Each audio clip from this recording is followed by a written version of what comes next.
President of the United States, President Obama, just moments after he landed in Arizona yesterday. Their heated exchange was reportedly centered around her portrayal of the president in a meeting 2 years ago as condescending.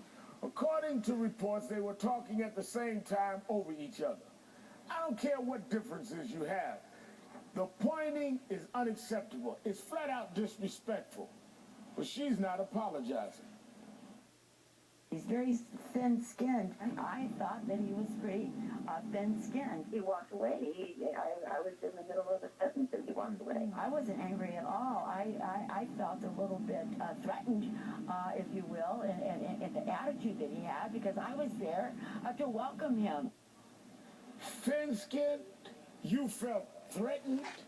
What does that even mean, you felt threatened? By the President of the United States? This is yet another example of disrespect and delegitimizing this president.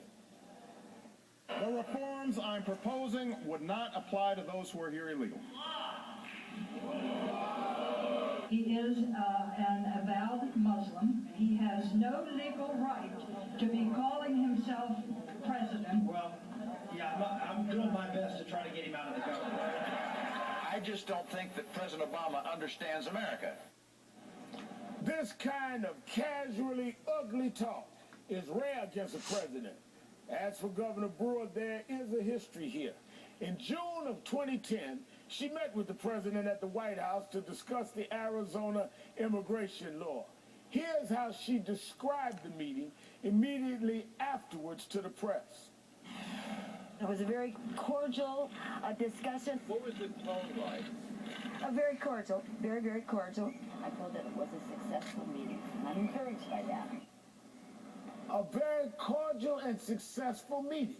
But then in November, she released her book, Scorpions for Breakfast, and described the meeting in a different light.